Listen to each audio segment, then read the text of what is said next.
Bismillahirrahmanirrahim. Assalamualaikum warahmatullahi wabarakatuh.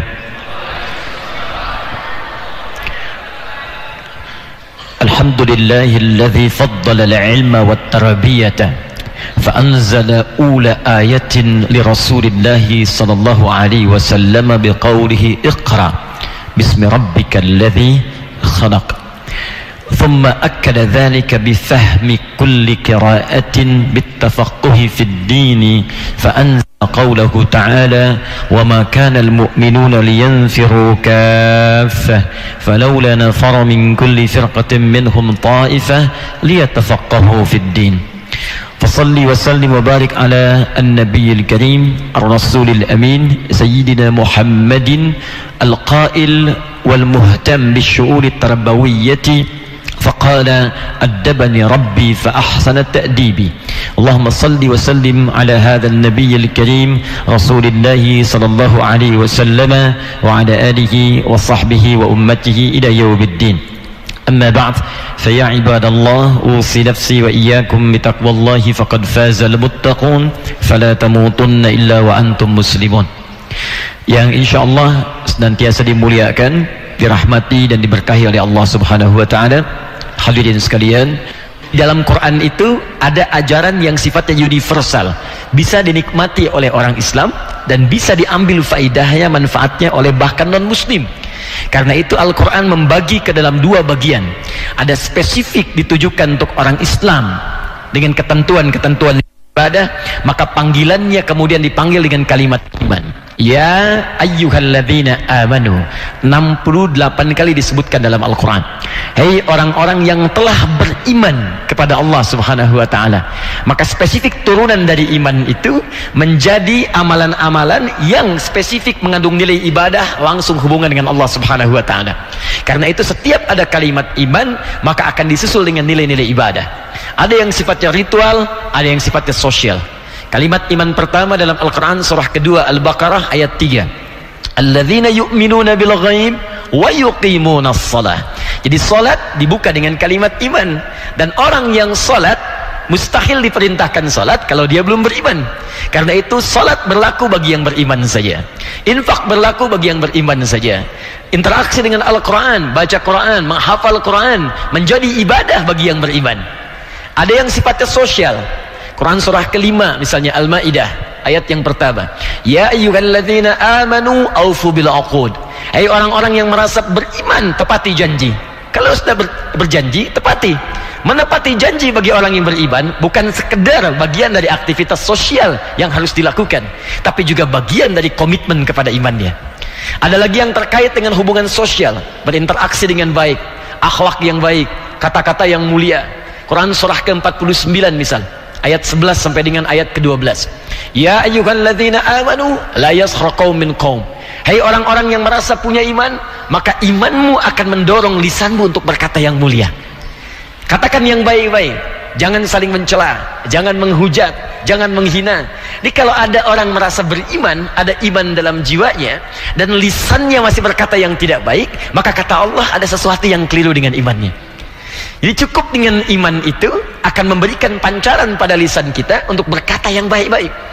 La yaghtab ba'dukum ba'dha, jangan gosip, jangan bicarakan keburukan orang. Jadi ketika seseorang mengatakan saya beriman, maka iman itu akan memberikan pancaran pada lisannya untuk memberikan kalimat-kalimat yang mulia. Ini nggak ada orang Islam itu yang beriman gosip. Saya tidak, Pak, alhamdulillah nggak seperti ibu itu tuh, kalau bicara banyak kesana kemari. Ya sama. Jadi iman itu yang paling menarik, Pak, Ibu. Bahkan dalam dunia pekerjaan pun, kata Allah orang beriman itu imannya akan menuntun ia profesional dalam pekerjaannya dan selalu mengarahkan pada yang baik dalam setiap aktivitasnya. Anda bandingkan Quran surah kedua Al-Baqarah ayat 168 dengan 172. Ketika Allah mengatakan kepada umumnya manusia untuk beraktivitas, bekerja, apapun yang dilakukan dengan profesi yang berbeda-beda, Allah panggil dengan kalimat nas. Ya ayyuhan nas, hei manusia. Nas disebutkan 241 kali dalam Al-Quran, mencakup seluruh kalangan manusia tanpa kecuali, baik itu muslimkah, non muslimkah, besar, kecil, tua, muda, laki-laki, perempuan, terbuka peluangnya. Maka ketika Allah panggil dengan kalimat nas, itu artinya informasi yang disampaikan, ajaran yang ingin ditampilkan tidak hanya bermanfaat untuk orang yang beriman, tapi universal sifatnya. Sepanjang menjadi manusia, itu pasti akan terbawa dan bermanfaat dalam kehidupannya. Kata Allah, kulu mimma fil ardi halalan thayyibah. Silahkan Anda beraktivitas, bekerja sesuai dengan passion yang Anda senangi. Ada di kepolisian, ada yang menjadi dosen, ada yang di birokrat, ada yang diplomasi, ada yang berbisnis. Silahkan kata Allah. Cuma saya tekankan satu hukum yang sifatnya universal. Kulu mimma fil ardi. Silahkan menyebar di bumi, silahkan beraktivitas, silahkan mencari makan. Ini bentuk sinekdok pas prototo. Disebutkan sebagian, dimaksud keseluruhan. Mau kemana Pak? Mencari sesuap nasi. Kan yang dicari banyak ya, bukan cuma sesuap.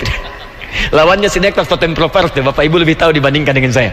Ya kata Allah, silahkan beraktivitas, cuma halalan thayyibah. Anda mesti mencari dengan cara yang legal, dengan cara yang benar. Ikuti aturan hukum yang berlaku. Nah, mengikuti aturan hukum itu kan berlaku umum. Negara membuat hukum bukan hanya untuk orang Islam, non muslim juga berlaku. Bikin hukum yang disepakati, ikuti ketentuan itu, jangan dilanggar. Kalau dalam konteks kekinian, Anda bekerja silahkan, jauhi korupsi, jauhi sogokan, jauhi pencurian, jauhi hal-hal yang tidak legal. Kata Allah, kerjakan dengan legal, yang halal. Thayyibah, hasil dari yang halal itu, maka gunakanlah untuk mendapatkan hal yang bermanfaat yang dibutuhkan. Indah dalam Islam tuh. Gak semua Bapak Ibu yang didapatkan itu mesti dibelikan sesuatu yang diinginkan. Gak semua yang diinginkan itu mesti dibeli. Apa asas kebutuhannya? Saya mau minum, asas kebutuhan minum itu adalah untuk menghilangkan haus. Di kata Quran, sepanjang hausnya hilang, kalau nggak pengen ada beban, itu yang dinikmati. Tapi kalau setiap orang kemudian ingin mendapatkan apa yang diinginkan, ingin ini, ingin itu, maka bebannya akan semakin meningkat. Kalau di fisika itu ada bab gaya namanya, ya, gaya F1 sama dengan F2, gaya gerak sama dengan gaya dorong. Apa yang didapatkan sedikit, maka keluarnya sedikit. Pukulan sedikit gayanya, bunyinya sedikit. Pukulan kencang, gayanya kencang. Tapi rumus gaya pun berkembang ke hukum Pascal ya. Ya, hukum tekanannya, F berbanding lurus dengan P. Gaya itu berbanding lurus dengan tekanan. Semakin banyak gaya, semakin tertekan hidupnya. Jadi kalau orang penghasilan 5 juta tapi gayanya 10 juta, tekanannya tinggi. Ya, passionnya bertambah. Ya, karena itulah kata Al-Quran, silahkan setiap manusia bekerja dengan legal dan berikan kesempatan pada Anda untuk memenuhi kebutuhan hidup. Bukan setiap yang diinginkan harus dipenuhi. Tapi perhatikan, ketika ayat pindah pada orang beriman, maka diganti kalimatnya dari nas menjadi amanu. Ya ayyuhalladzina amanu. Quran surah kedua ayat 172. Hai orang-orang yang merasa beriman, mendapati iman dalam dirinya. Dosen yang beriman, mahasiswa yang beriman, pejabat yang beriman, polisi yang beriman, TNI yang beriman, ustadz yang beriman. Perhatikan kalimatnya. Kulu min thayyibati ma razaqnakum.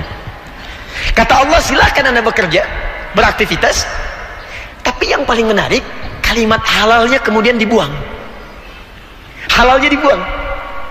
Padahal kaidah universal tadi disebutkan oleh Allah, halalan thayyibah. Ketika Allah menyebutkan manusia secara umum, ya ayyuhan nasu, manusia secara umumnya, kulu mimma fil ardi halalan thayyibah. Silahkan beraktivitas, bekerja dengan cara yang legal. Dari hasil pekerjaan itu, beli yang engkau butuhkan yang bermanfaat untukmu. Dapatkan itu. Tapi ketika menyebutkan untuk orang beriman, halalnya dibuang. Kata Allah, kulu min thayyibati. Manfaatnya ditambah, dijamakkan bentuknya menjadi plural. Thayyibat, jamak dari kata thayyib. Tapi kemudian dihilangkan halalnya, kulu min thayyibati. Allah tidak mengatakan kulu halalan min thayyibat, tapi dibuang halalnya, disebutkan kalimat thayyibnya menjadi jamak, thayyibat. Kata para pakar tafsir, kenapa kalimat halalnya dibuang? Mereka mengatakan karena orang beriman itu otomatis imannya akan membimbing dirinya untuk mencari yang halal. Mustahil ada orang beriman mengerjakan yang haram. Mustahil. Karena itu Nabi menegaskan, la yasriqul mu'min indama yasriq fahuwa mu'min.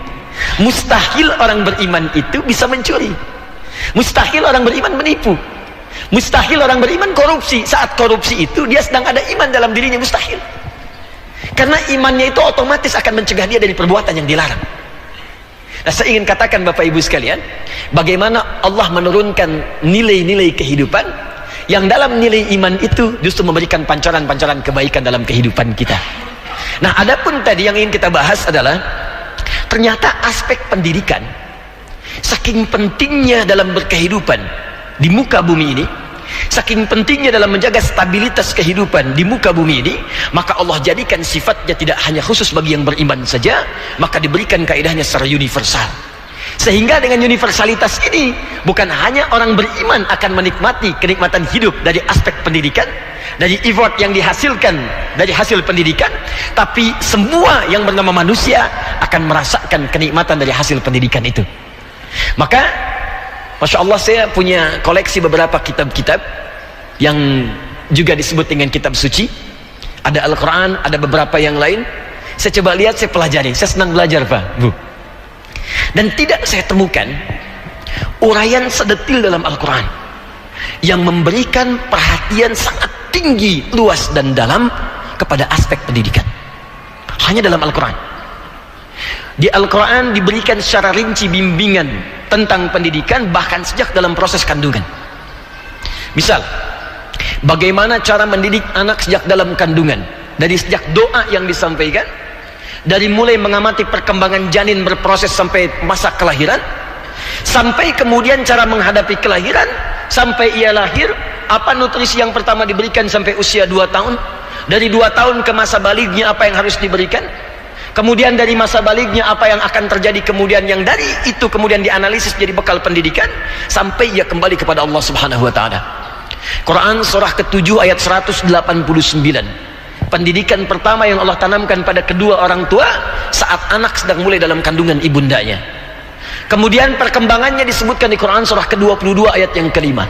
Detilnya disebutkan di Quran surah ke-23 ayat 9 sampai dengan ayat ke-13-nya. Lahir kemudian apa yang pertama diberikan, bagaimana memaksimalkan ASI, itu disebutkan juga di Quran surah kedua ayat 233. Ada 4 pendidikan dini yang ditanamkan pada anak sejak dini sehingga dia tumbuh menjadi pribadi yang baik, taat pada kedua orang tuanya, bergaul baik dengan lingkungannya, dan siap menghadapi tantangan dalam masyarakatnya. Pindah surah ke surah 31 dari ayat ke-13 sampai ayat 19-nya. Dari mulai dia remaja, bagaimana kemudian akan menghadapi lingkungan yang mulai berubah. Ada sudah punya perasaan suka, mendapatkan pergaulan yang baru. Turun lagi kemudian Quran surah ke-12 Yusuf dengan kisahnya langsung dari ayat 3 sampai dengan ayat 29-nya. Bahkan pergaulannya dirinci, apakah engkau merantau atau tinggal di tempat komunitasmu, apakah orang Jawa pergi ke Sumatera, Sumatera ke Jawa, atau engkau tinggal di lingkunganmu. Turun lagi Quran surah ke-49 ayat ke-13 untuk memberikan gambaran-gambaran bergaul dengan komunitas yang berbeda. Sampai muncul lagi, Bapak Ibu, belum selesai, sampai ketika Anda akan belajar pun kata Allah, begini cara belajar yang efektif. Diturunkan Quran surah ke-9 ayat 122 untuk mempercepat pemahaman.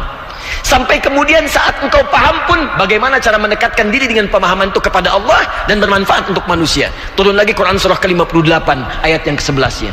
Sampai Allah katakan, tidak cukup ilmumu menjadi standar teori hanya untuk engkau koleksi mendapatkan ijazah saja, tapi dengan ilmu itu engkau jadikan sebagai bakti untuk melayani masyarakatmu. Diturunkan lagi ayatnya Pak Ibu. Turun lagi kemudian Quran surah kedua ayat ke-44-nya. Diteruskan ke Quran surah 9 ayat 122-nya. Saya ingin katakan, tidak ada konsep pendidikan yang sedetil diungkap dalam Al-Quran, yang semua itu diberikan secara gratis, bebas oleh Allah pada setiap manusia yang ingin mengamalkannya. Dan berita saat ini yang paling banyak meresearch ayat Al-Quran, juga hadis-hadis Nabi terkait detil penjabaran dari ayat-ayat tadi, itu orang Yahudi sekarang. Yahudi hampir setiap hari. Dan kita nggak boleh marah kalau Eropa meresearch. Silahkan amalkan, karena kata Allah pun terbuka. Yang keliru itu ketika umat Islam sendiri yang punya wahyunya, yang punya keterangannya, yang punya teorinya, justru tidak mengamalkannya. Kita tidak bisa menyalahkan orang yang mengambil nilai kebaikan untuk diamalkan oleh mereka. Manfaatnya dunia, akhirat tidak dapat. Hanya yang jadi pertanyaan, kenapa umat Islam kita yang tidak mempraktekannya? Maka disinilah kemudian Allah memberikan tantangan kepada kita. Adakah di antara kita yang ingin meraih kesuksesan, ketangguhan dan jadi pelopor dalam mengaktualisasikan nilai pendidikan ini, maka diturunkanlah satu ayat yang dengan ayat ini itu yang ingin kita kupas sesuai dengan tema kita sekarang.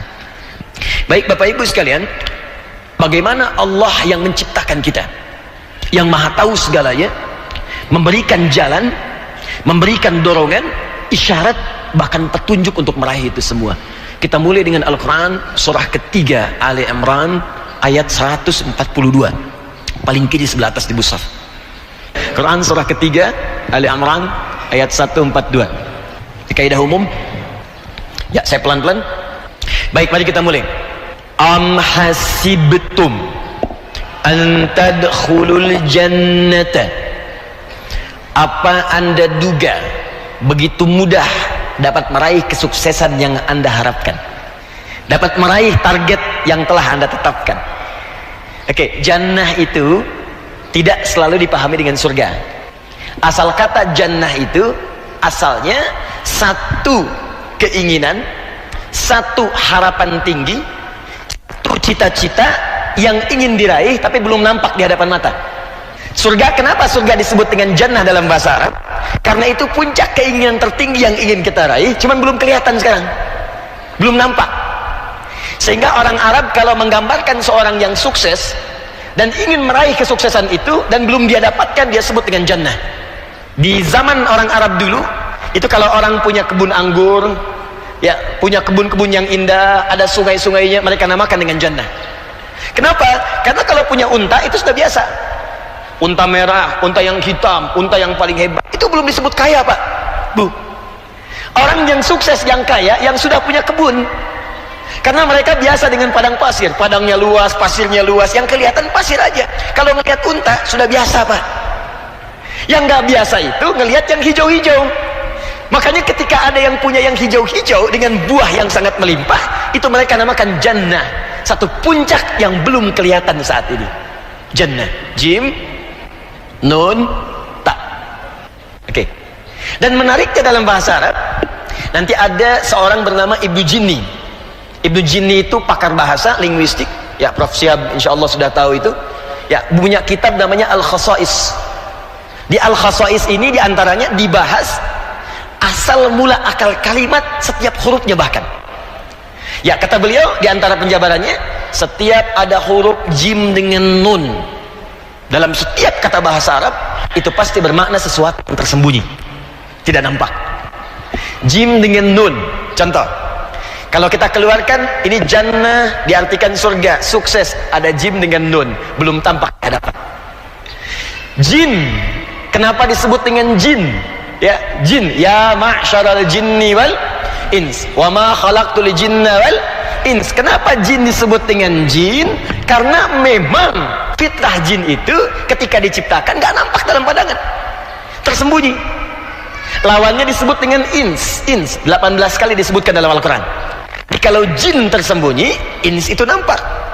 Makanya kalau ada jin melakukan penampakan, itu jin yang sedang keluar dari fitrahnya, pasti sedang punya masalah itu.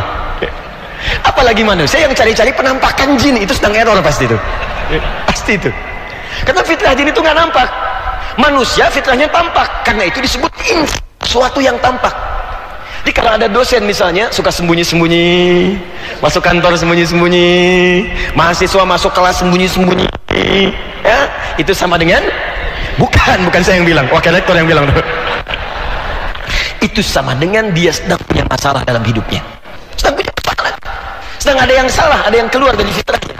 Suami pulang ke rumah sembunyi-sembunyi, ada pintu depan, masuk lewat pintu belakang, buka handphone sembunyi-sembunyi, pasang tato sembunyi-sembunyi, pasti sedang ada persoalan.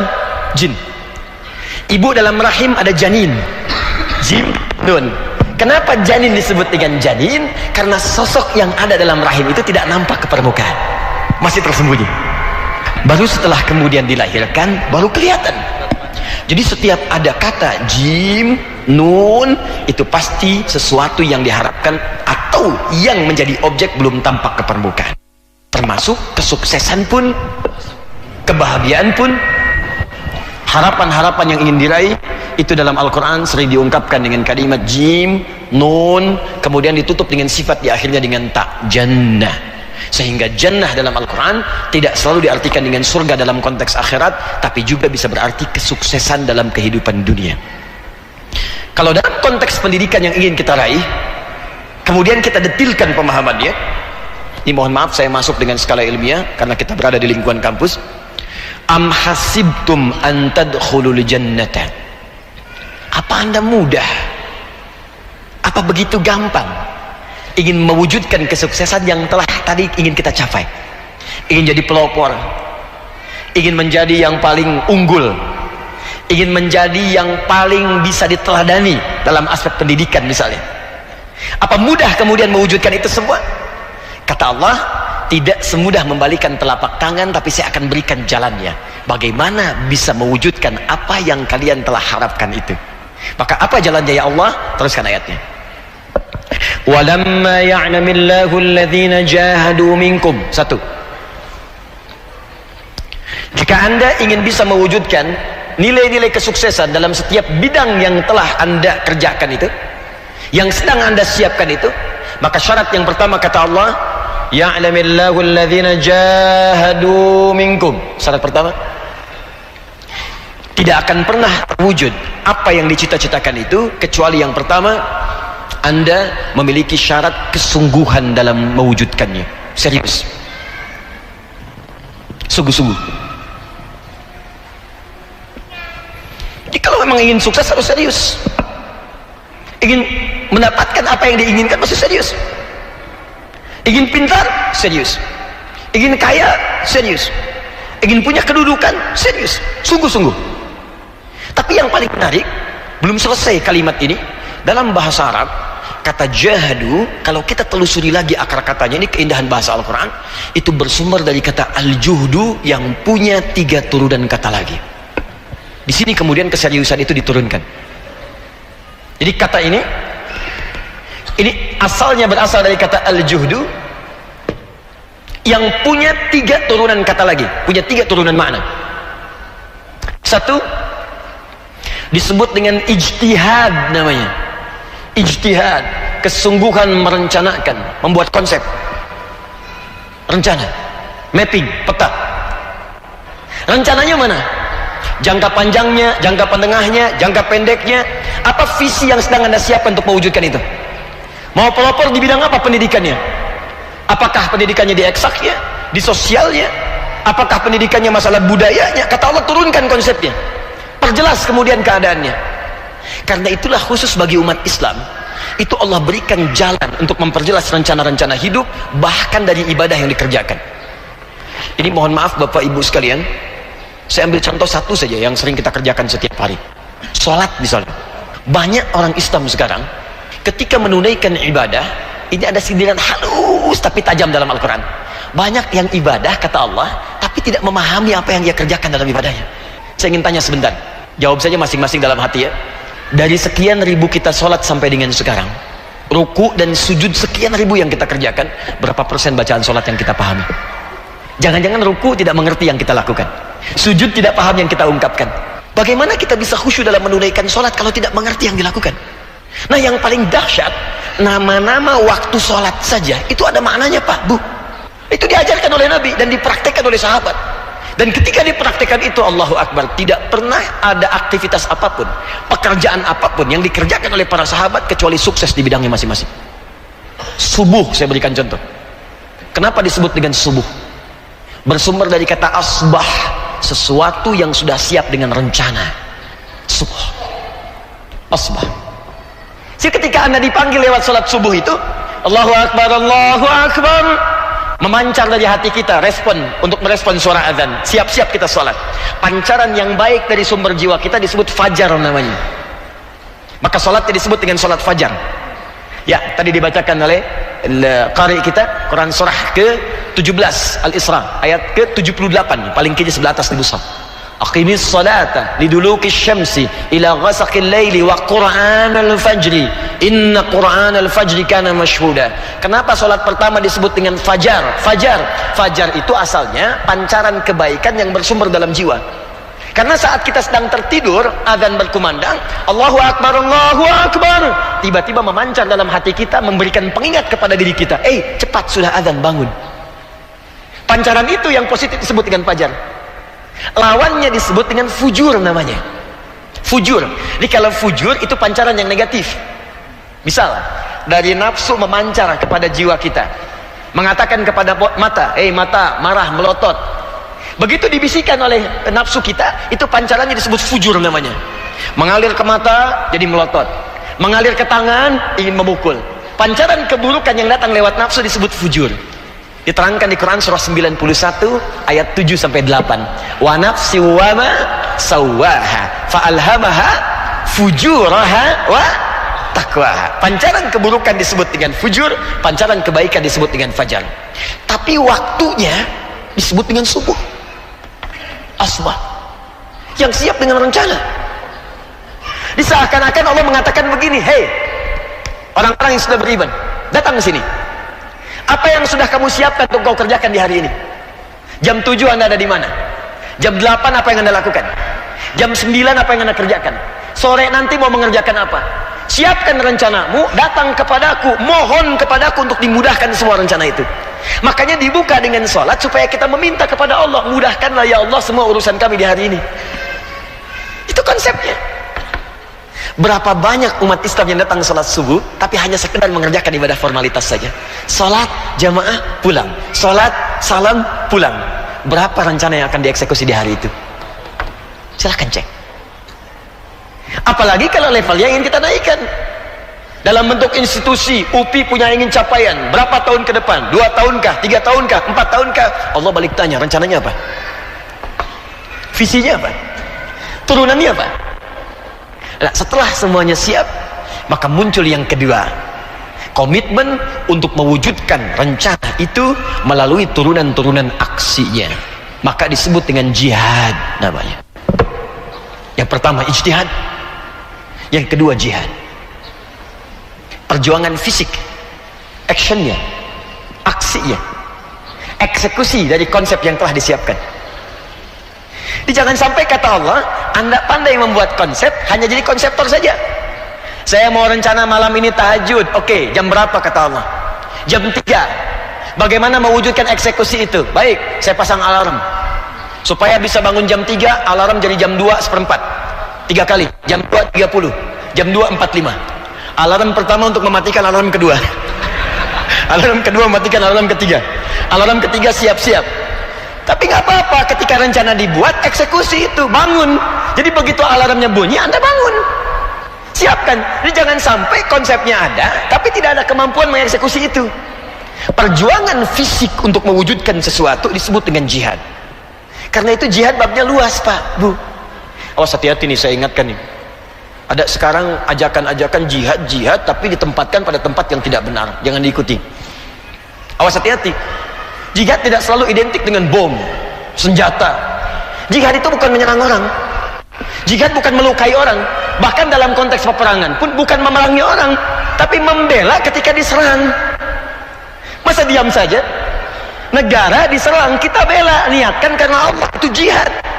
Makanya Syekh Hashim bin Asy'ari itu mengeluarkan resolusi jihad, tapi konteksnya pembelaan negara. Dia bukan menyerang orang.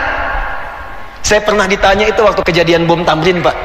Saya sedang di Lampung, langsung ada pertanyaan tuh, Ustaz, apakah bom di jalan Tamrin termasuk jihad fisabilillah? Saya bilang, Pak, sependek pengetahuan saya, jihad fisabilillah itu jihad di jalan Allah, bukan di jalan Tamrin. Konsepnya lain. Jihad itu luas maknanya.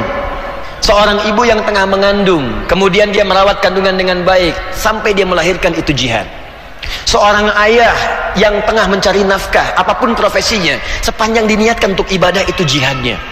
Dalilnya Quran surah keempat ayat 34. Adik-adik yang di kampus yang sedang belajar, termasuk teman-teman dosen yang mengajar, itu kalau benar diniatkan untuk ibadah kepada Allah, itu jihad, Pak.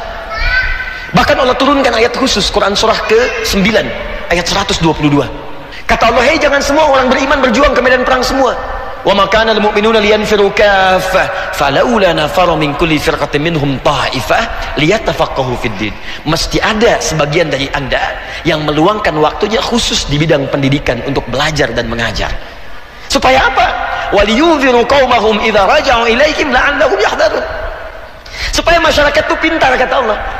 supaya berkembang, supaya bisa membangun, supaya makmur. Balik lagi mereka ke masyarakat dan mengamalkan ilmunya. Jihad. Jadi kalau tadi kita katakan UPI ingin menjadi kampus yang unggul, pelopor di bidang pendidikan, buat konsepnya dan bikin tim untuk mengeksekusi itu semua, sinergikan keseluruhannya. Yang terakhir, yang bagian ketiga, mujahadah. Ini yang tidak mudah. Mujahadah,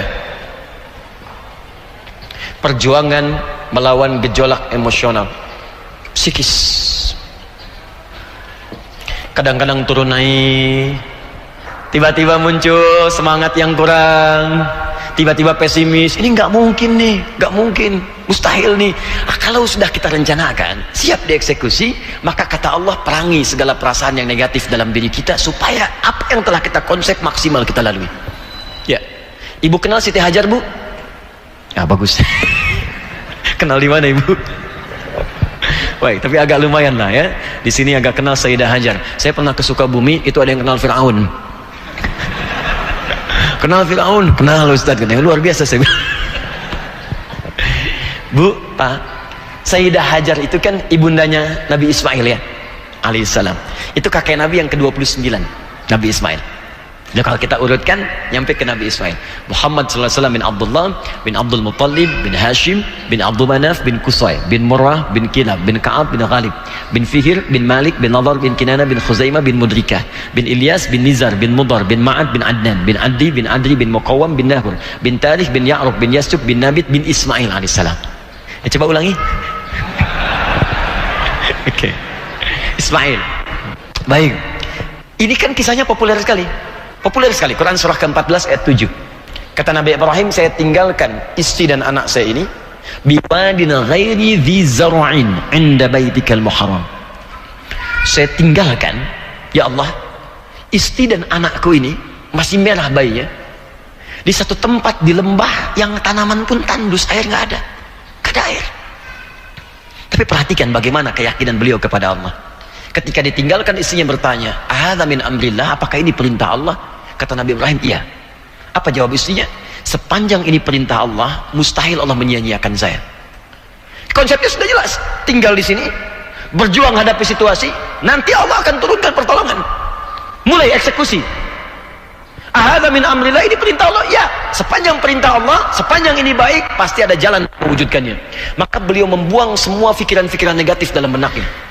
Menyaring sesuatu yang kotor sehingga yang muncul yang bersihnya saja, itu dalam bahasa Arab disebut dengan tasfiyah namanya. Tasfiyah. Hasilnya disebut sofa. Orangnya disebut sufi.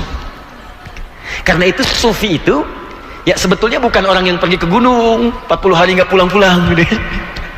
Atau 2 kali lebaran 2 kali puasa nggak pulang-pulang gitu kan, bukan. Ya, sufi itu asalnya orang yang beribadah kepada Allah dengan mengikuti tuntunan syariat, yang dengan tuntunan itu membuat dia bisa membersihkan yang kotor-kotor dalam dirinya. Salat, dengan salatnya bagus, sumber buruknya hilang, fahsya dan mungkar. Makanya disebutkan dalam Al-Quran surah ke-29 ayat 45, innas salata tanha anil fahsya wal munkar. Kata Allah, kalau seorang salatnya benar, pasti sufi, dia bersih, hilang sumber kotornya. Kalau bukan fahsya, pasti mungkar. Di muka bumi ini cuma 2 sumber keburukan. Kalau bukan fahsya, pasti mungkar.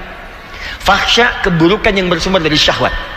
Maaf, pornografi, LGBT, ya, kata-kata jorok, kotor itu fahsya. Jadi mustahil ada orang sholat mengerjakan yang fahsya, mustahil itu. Ya, kalau mahasiswa UPI yang muslim sholat, cukup selesai itu. Ya, nggak ada yang tergerak kepada pornografi. LGBT nggak akan ada. Makanya LGBT yang homo misalnya nggak bisa jadi imam sholat. Ya, nggak bisa, khawatir mempengaruhi makmum salah satunya.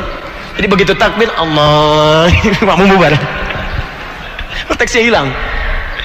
Baik, mungkar, keburukan yang diingkari oleh hati, sumbernya nafsu perut dengan akal. Korupsi dikonsep oleh pikiran, maaf, mungkar. Nyontek mahasiswa tuh mungkar, hati-hati. Cari kunci jawaban sebelum ujian, mungkar. Awas, makanya mustahil kalau ada mahasiswa sholat, mustahil mengerjakan yang mungkar. Tanda tangan proyek yang tidak jelas, mungkar. Pak, ijazah tanda tangan Pak. Apa ini? Ah Pak, fee-nya lumayan Pak, tapi nggak benar. Tapi fee-nya 10 juta Pak. Jangan, saya tidak mau. Saya sholat jari orang sholat tidak akan berbuat maksiat. Masya Allah. Perbaiki, balik lagi. Kok masih sama? Fee-nya naik pak, 100 juta katanya. Waduh, sebentar saya istikharah dulu. Gak boleh ada istikharah dalam maksiat. Gak bisa.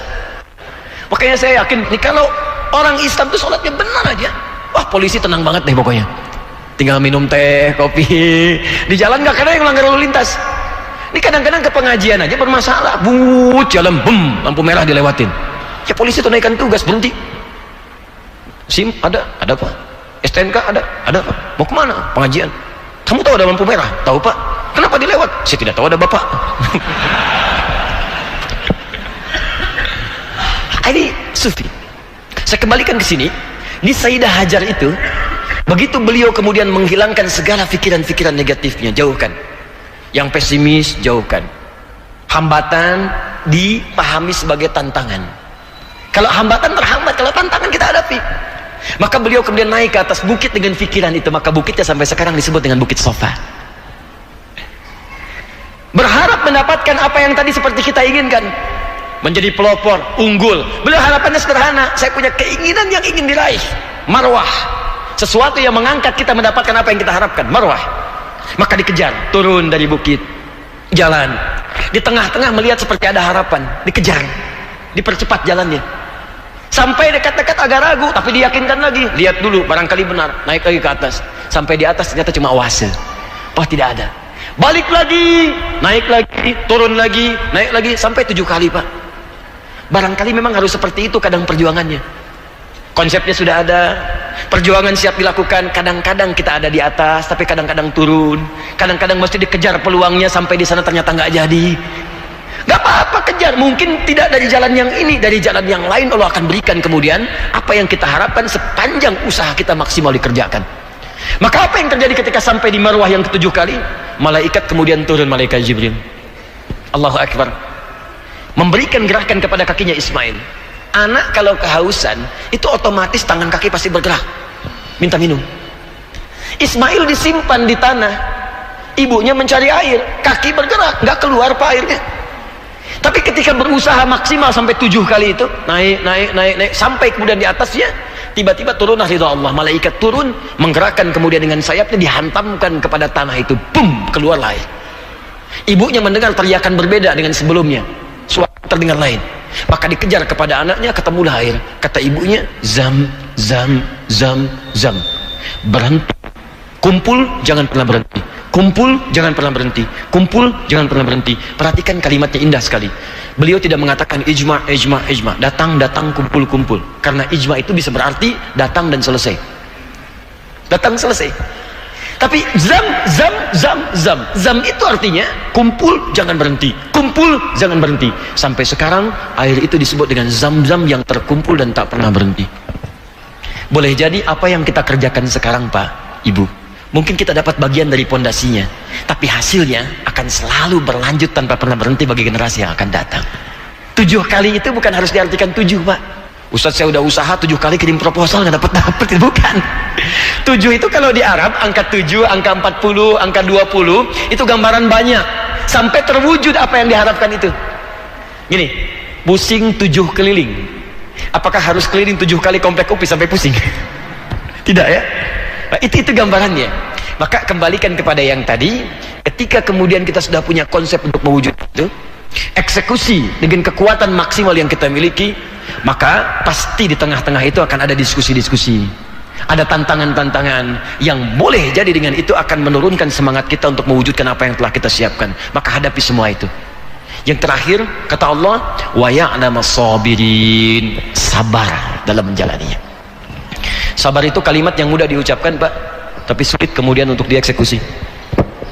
Sabar. Sekarang kalimat-kalimat baik ini bahkan banyak dipakai pelaku maksiat Pak. Saya kadang-kadang suka aneh juga orang sekarang. Berbuat baik kok nggak sabar. Orang berbuat maksiat aja sabar. Ada 3 pencuri motor. Yang satu bosnya, yang kedua trainernya, yang ketiga anak baru diajarin. Kecepatan nyurinya harus 1 detik, paling lama 2 detik. Dia praktik udah 3 detik belum kebuka juga. Bos gimana nih, belum kebuka? Kata bosnya, sabar. pencuri sabar Pak, sekarang penipu sabar, penjahat sabar. Jadi kalau orang berbuat kriminal saja sabar, kenapa kita berbuat baik tidak sabar? Orang nungguin bola malam-malam bisa sabar, kenapa Anda tahajud gak sabar?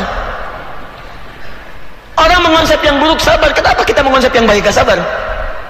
Menang, menangis ujungnya, kalah 5-0. Tapi gak apa-apa, belajar lagi, wujudkan lagi, jadi. Jepang kalau nggak kalah-kalah nggak akan mungkin masuk Piala Dunia seperti sekarang. Korea kalau nggak belajar dari Jepang, belajar, saingi. Itu anak kecil dari TK tuh. Begitu keluar ingin masuk ke TK-nya, langsung dikatakan, kalahkan Nippon. Kalau Jepang bikin ini, kita bikin ini. Jepang bikin Honda, kita bikin Hyundai itu Hyundai bahasa Koreanya. Bikin, sampai sekarang maju dia. Ya, luar biasa. Nah itu yang punya konsepnya kita. Ini poinnya. Nah sekarang bagaimana mengeksekusi ini dengan turunan yang detailnya? Maka ini tidak cukup menjadi sekedar konsep, kata Allah, mesti ada poin-poin penekanan yang dengan penekanan itu akan maksimal kita kemudian mengeksekusi ini semua. Ini diturunkan lagi menjadi 3 poin utama. Barangkali saya akan cukupkan nanti pada 3 poin ini. Mudah-mudahan ada manfaat yang kita bawa di kesempatan siang hari ini. 1. Dari sini turun Quran surah kedua Al-Baqarah ayat 214. Paling kanan sebelah bawah di mushaf. Ini 142, yang ini Quran surah 2 ayatnya 214. Kalimat awalnya sama Pak, Bu. Jadi kalau yang di 142 am hasibtum an tadkhulul jannah, di sini pun am hasibtum an tadkhulul jannah. Perhatikan ayatnya. Am hasibtum an tadkhulul jannata.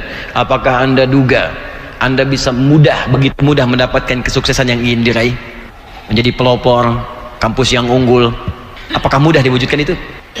Sekarang mari kita lihat terusannya. Walamma sudah am hasibtum an tadkhulul jannata. Apakah mudah Anda bisa mendapatkan kesuksesan yang ingin diraih? Ya. Walamma ya'tikum mathalul ladzina khalau min qablikum.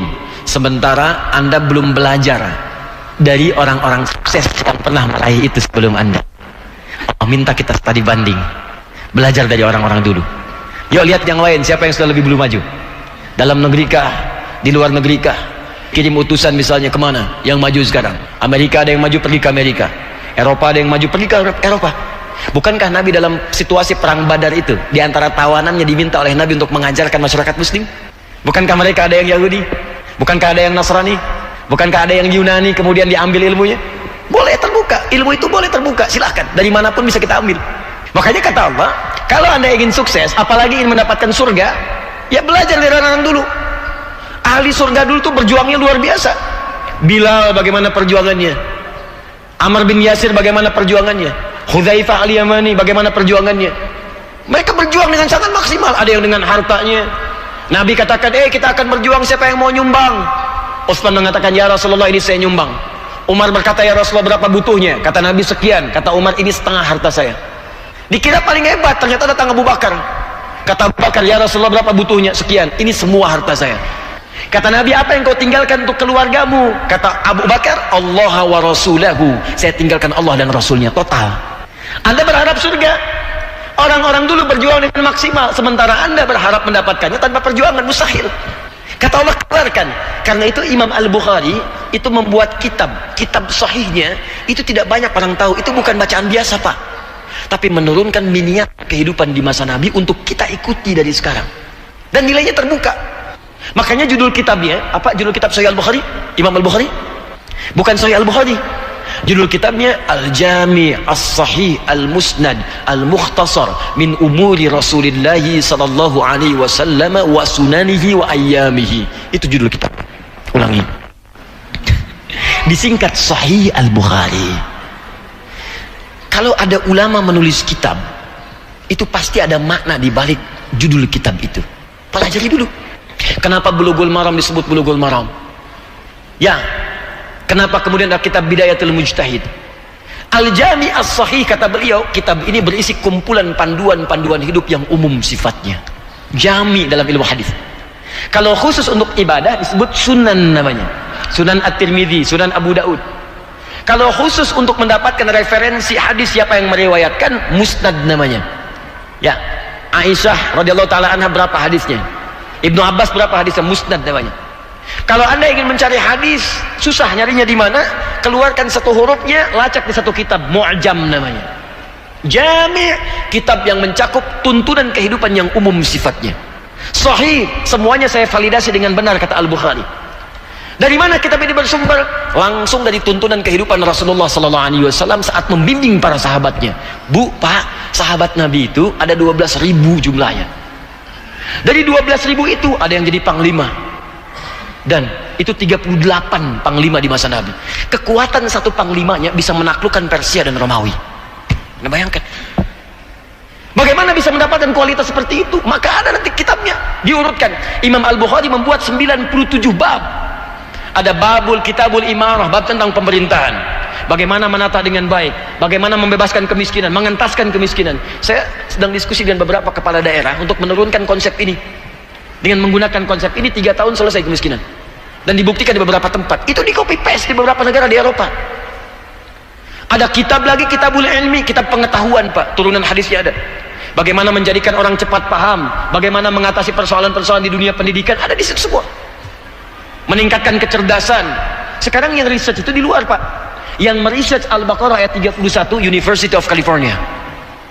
Saya mau ke London, mau ke Inggris, itu ada penelitian bahkan sekarang dari Inggris munculnya orang yang hafal Al-Quran dengan cara menghafalnya benar, maka kecerdasannya akan meningkat setidaknya 3 kali lipat.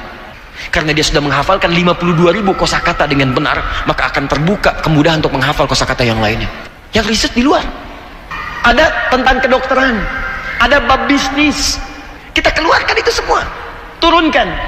Nah, yang paling menarik di masa Nabi itu semua passionnya beda-beda. Ada yang di bidang pendidikan, Ali bin Abi Thalib, ada siapa lagi, Abu Hurairah, ada Ibnu Abbas, ada. Mereka meriwayatkan banyak hadis. Itu konsep itu bisa kita bawa. Seperti apa sih Ali bin Abi Thalib? Maaf, orang kebanyakan hanya tahu ahli hadis, ahli Quran. Ternyata beliau pun pakar di bidang matematika. Silakan Anda cari buku kitab namanya Al-Jawahir, karya Syekh Tantawi Al-Jawhari. Itu kitab tafsir yang khusus membahas tentang ranah ilmiah sains dalam Al-Quran. Yang paling bagus sekarang dibuat. Di bagian terakhir, jilid terakhir, itu ditunjukkan bagaimana kemampuan matematika sahabat Ali bin Abi Thalib. Matematika Quran.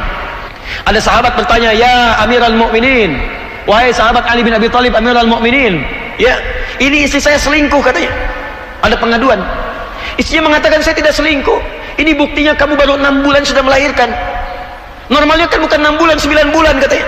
Ini 6 bulan.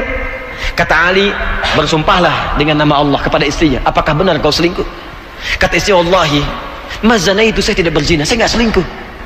Kata Ali, "Ya kalau sudah bersumpah, ya udah kamu benar." Suami perempuan itu kaget, "Masa benar Ali, nggak bisa begitu?" Hei, apa engkau tidak tahu firman Allah disebutkanlah Quran surah ke-46 ayat 15. Wa hamluhu wa fisaluhu 30 syahra. Seorang perempuan yang mengandung dan menyusui itu paling minimal 30 bulan jumlahnya. Kemudian disebutkan Quran surah ke-31 ayat ke-14. Orang perempuan yang menyusui itu wa fisaluhu fi amain, khusus menyusui saja kalau maksimal 2 tahun namanya. Bukankah 2 tahun itu 24 bulan? Kalau menyusui dan mengandung itu 30 bulan, menyusui saja kemudian 24 bulan, maka sisanya 6 bulan. Inilah yang disebut kelahiran prematur, kata Ali bin Abi Thalib. Dari visi Ali ini muncul sahabat-sahabat kemudian menganalisis Al-Quran. Mereka belajar dari perjalanan Ali bin Abi Thalib, belajar dari Ibnu Abbas, maka muncullah kemudian orang-orang hebat di kemudian hari. Siapa diantaranya? Jabir bin Hayyan, Pak. Teman-teman yang di bagian kimia, penemu kimia itu orang Islam namanya Jabir bin Hayyan, yang karyanya kelak diikuti oleh orang-orang setelahnya di Eropa. Dan orang Eropa nggak salah, karena dia mengamalkan apa yang dikatakan Quran. Apa yang dikatakan, belajar dari orang dulu, dibawa karyanya, dia gali. Apa yang dikatakan Jabir bin Hayyan? Dia baca surah ke-57 Al-Hadid saat sedang tilawah Al-Quran sampai ke ayat 25 dan 26. Wa anzalnal hadid, dan kami turunkan besi dari langit. Besi dari langit. Sekarang bukti nyatanya ada di Museum Geologi di Bandung ini. Saya pernah masuk ke sana, ada meteor itu yang ternyata salah satunya dari besi itu, ya, materialnya. Dibawa besi ke laboratorium beliau, punya lab, dianalisis, dikeluarkan sampai ke partikel terkecilnya, sampai ke atomnya. Dari situ ditemukan, oh ini unsur besi, ini. Hasil karyanya dibawa oleh orang Eropa, disebutkan dengan nomor atom, diberikan simbolnya Fe, ferrum. F besar, E kecil, ferrum. Berapa nomor atom besi? 26. Bukankah atom itu punya isotop untuk menjaga kestabilan atomnya? Isotop atom itu kan untuk besi Fe ada 4, 55, 56, 57, 58. Saya dulu belajar kimia, saya masih ingat yang paling stabil untuk menjaga kestabilan atom besi itu nomor 57, surah 57 ayat ke-25 sampai 26 Al-Hadid. Dulu orang begitu, kaji dapat pengetahuan baru, kaji dapat pengetahuan baru. Makanya kata Ibnu Sirin atau Ibnu Arabi mengatakan kun aliman wa amilan wa muallima. Orang yang hebat itu orang yang belajar. Dari belajar itu dia amalkan. Dari amalan itu dia share dengan orang lain, dia mengajar. Itu orang hebat. Makanya ulama dulu itu, penemu-penemu dulu selalu punya penemuan baru. Kalau bisa arahkan Pak, walaupun cuma skripsi, usahakan penemuan baru. Skripsi, tesis, apalagi disertasi. Jangan pernah terima disertasi, saran saya, kecuali hal yang baru. Untuk apa ikuti karya yang sudah ada? Bikin yang baru, riset, kemudian alurkan dalam kehidupan. Dulu orang jahiliyah cuma bikin syair Pak. Ya, maaf, syairnya sederhana. Cuman lihat orang-orang bikin syair, kifanab kimin dzikra habibin wa manzili bisaktili wa bainad dakhuli fahaumali. Muncul orang Islam, masuk Islam, dianalisis. Ketika dianalisis jadi rumus, jadi ilmu untuk membuat kasidah. Bukan cuma kasidah, dari situ dibuat dasar keilmuan untuk mempelajari turunan disiplin ilmu yang lain, supaya mudah ilmu-ilmu itu dibuat kaidah gramatikal, dibuat dalam bentuk syair untuk dihafalkan. Muncullah alfiyah di ilmu nahwu. Kalamuna lafdun mufidun kastaqim wasmun wa fi'lun thumma harfun lil kalim wa hibu kalimatun wal qawlu am wa kalimatun biya kalamun qad yu'am bil jarri wat tanwini wan nida wa al musadin liswin tajidu hasal bi ta'falti atat wa if'ali wa nunik balana fi'lun janjali. Itu kalau Anda hafal itu, Anda menguasai kaidah bahasa Arab dan bisa berbicara dan bisa diketahui di 26 negara. Cuman hafal itu. Asalnya nggak ada nilainya. Sautu safiril bulbuli ayaja qalbi tamili alma'u wa zahru ma'a ma zahri lahdul muqali fa anta ya sayyidi wa sayyidi wa maulani fakam tayyumuni ghazailun aqayqali qatattuhu min al-batin fi hadha ar-rajuli faqala la la la faqad qada muharwili wal walad wali wa wali faqultu la tuwali fa bainul ali qala tawhina kadhan wa dzul muqali kahatan kakailali tabuli. Asalnya nggak ada nilainya. Coba ulangi. Nggak ada maknanya, tapi ketika Islam datang diberikan makna. Orang Islam itu mesti begitu. Ini ada teori ini, apa? Kayaknya kurang nih maknanya. Datang, Anda gali, temukan hal yang manfaat dari situ. Ketika ditinggalkan, orang Barat ambil lagi, kembali lagi ke musik. Muncullah notasi. C, D, F, G, A, B, C, G, A, B, C, D, F, G, D, F, G, A, B, C, D, A, B, C, D, F, G, A, F, G, A, B, C, D, E, B, C, D, E, F, G, A, B, F, G, A, B, C, D, A, F, G, A, jadi gitar, jadi piano, jadi macam-macam, kunci F, A minor, jadi G dan sebagainya, judi, tang. Balik lagi. Tuh, kita harus punya visi, lihat orang dulu. Oke, kembalikan kepada yang tadi. Ayo research, studi banding. Studi banding ke sini. Banyak Pak, Al-Azhar bagus Pak. Ya, kalau Anda mau mengambil kurikulum di dunia Islamnya, banyak kok. Mereka punya tinjauan-tinjauan keislaman juga. Bahkan Al-Azhar itu punya konsep tafsir ilmi. Sekarang sedang bikin makalah mengeluarkan ayat-ayat Quran terkait dengan kimia.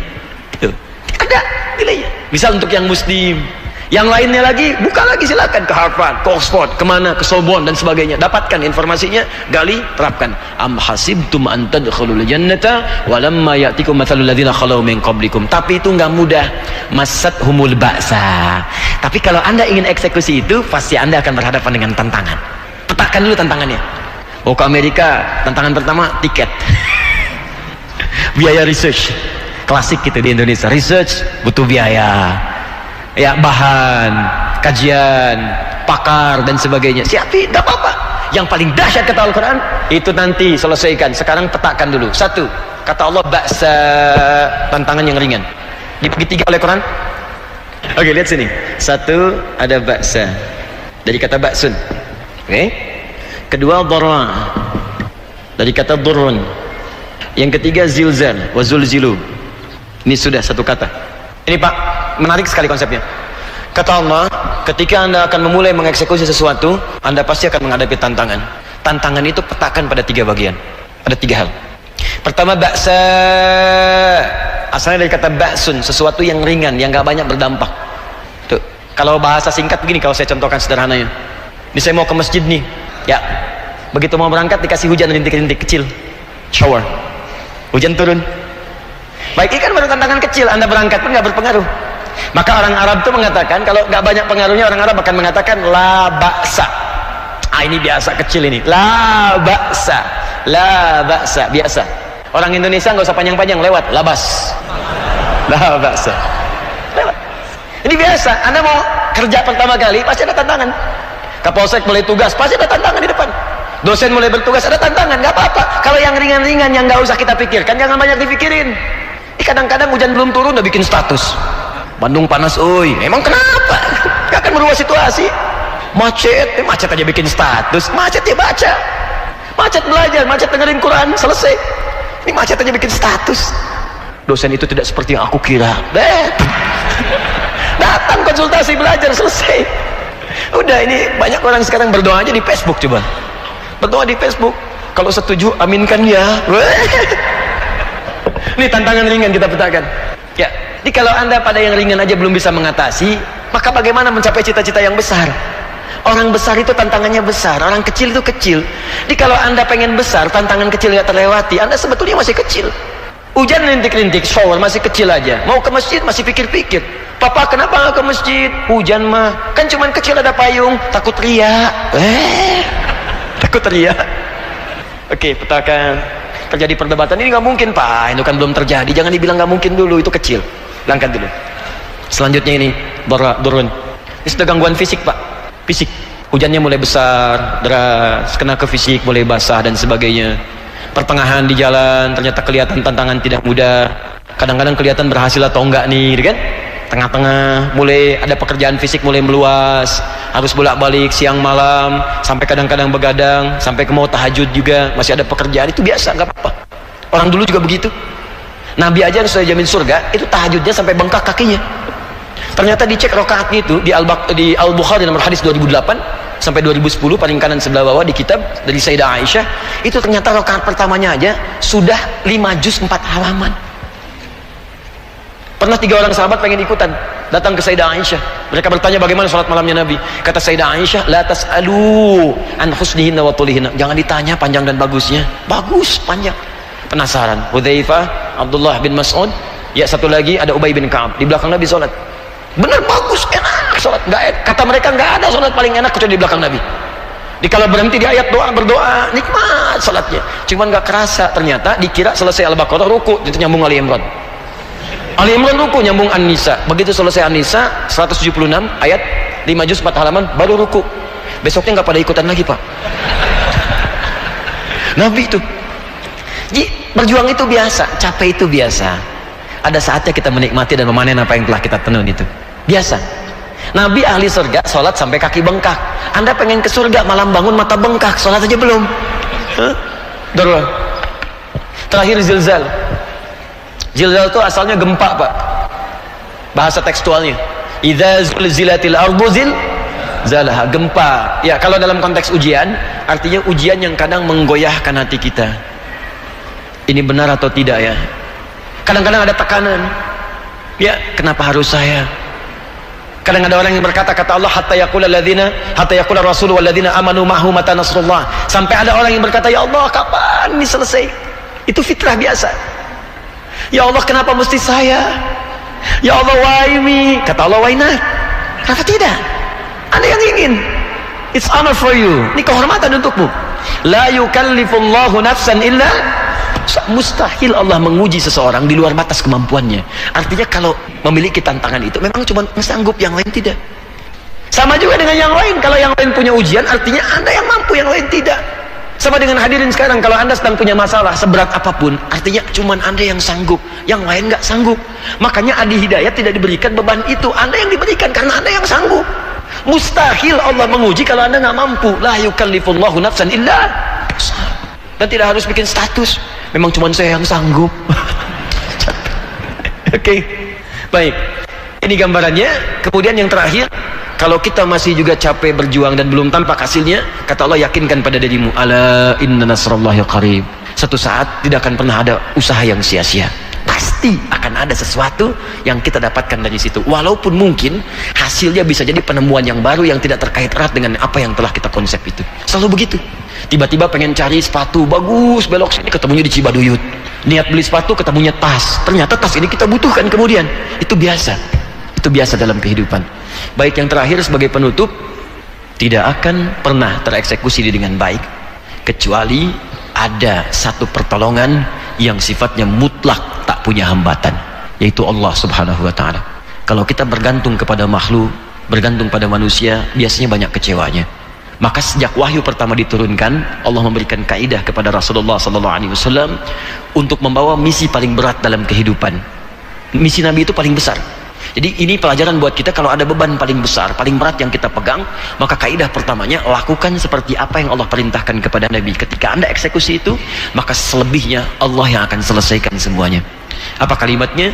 Iqra bismi rabbikal ladzi khalaq. Tidak banyak orang tahu ayat ini turun satu ayat setelah sebelumnya di satu kalimat diturunkan dan Nabi mengatakan tidak bisa. Kalimat pertamanya bukan Iqra bismi rabbikal ladzi khalaq. Kalimat pertamanya Iqra. Iqra. Kata Nabi, ma ana biqari, saya nggak bisa baca. Iqra, ma ana biqari, saya nggak bisa.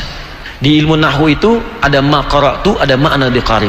Kalau ma qara'tu itu standar, saya nggak bisa baca. Tapi kalau ma ana biqari pakai ba, itu artinya saya benar-benar nggak bisa baca. Gak bisa sama sekali, gak ada guru yang ngajarkan, gak pernah sekolah. Turunlah kemudian ayatnya lengkap. Iqra bismi rabbikal ladzi khalaq. Ya Muhammad sallallahu alaihi wasallam, lakukan itu, ikuti bacaan malaikat ini, lakukan dengan niat karena Allah. Yang menciptakan engkau saja begitu mudah, apalagi membuat engkau hanya sekedar mengikuti bacaan. Lakukan karena Allah.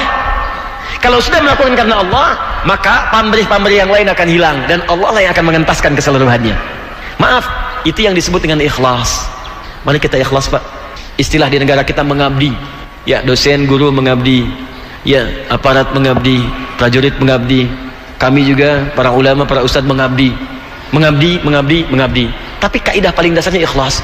Kalau ikhlas itu dilakukan dengan benar, turunan akhiratnya pahala, vertikalnya, horizontalnya passion dengan kecintaan. Cintai pekerjaan kita, maka kita akan sungguh-sungguh dalam mendalaminya, mengerjakannya. Ini saya kira ada yang hilang di tataran masyarakat kita sekarang. Pelajar tidak banyak mencintai pelajarannya, sehingga belajar sekenanya saja, duduk paling belakang, nggak pernah nanya, siap-siap untuk ujian. Waktu belajar dipakai saat mau ujian, waktu ujian kadang-kadang dipakai untuk yang lain. Ya, itu terkenal sekali. Ayo kita rubah sekarang. Orang Indonesia cerdas-cerdas. Saya saat di luar negeri banyak orang mengadu, Syekh Hadi, kenapa ini orang Indonesia? Emang kenapa? Saya belajar 3 bulan untuk ujian.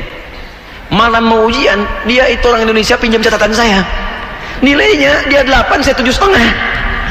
Saya bilang dia belum tahu sistem SKS. Sistem kebut.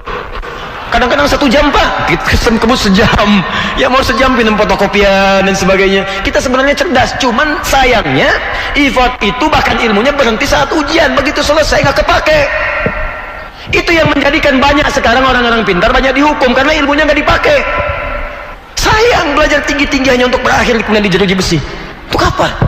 Kita cintai. Seorang ulama sedang mengajar, banyak siswanya, senang dia. Tapi ketika siswanya 1-2 orang yang paling aneh, senang juga, semangat ngajar seperti banyak orang.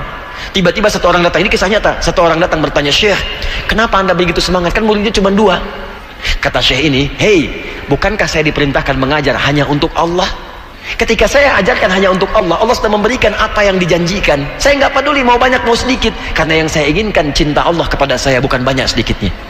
Kalau passion kita benar mengajarkan untuk didik 1 murid, 2 orang murid, boleh jadi 1-2 orang itu yang akan punya jutaan murid di kemudian hari, yang akan mengajarkan kembali dan memberikan kebaikan, kepeloporan, keunggulan untuk apa yang diinginkan di masa kini, untuk masa depan yang akan datang.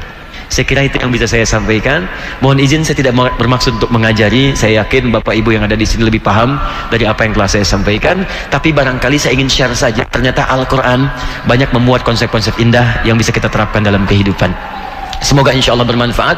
Terima kasih. Assalamualaikum warahmatullahi wabarakatuh.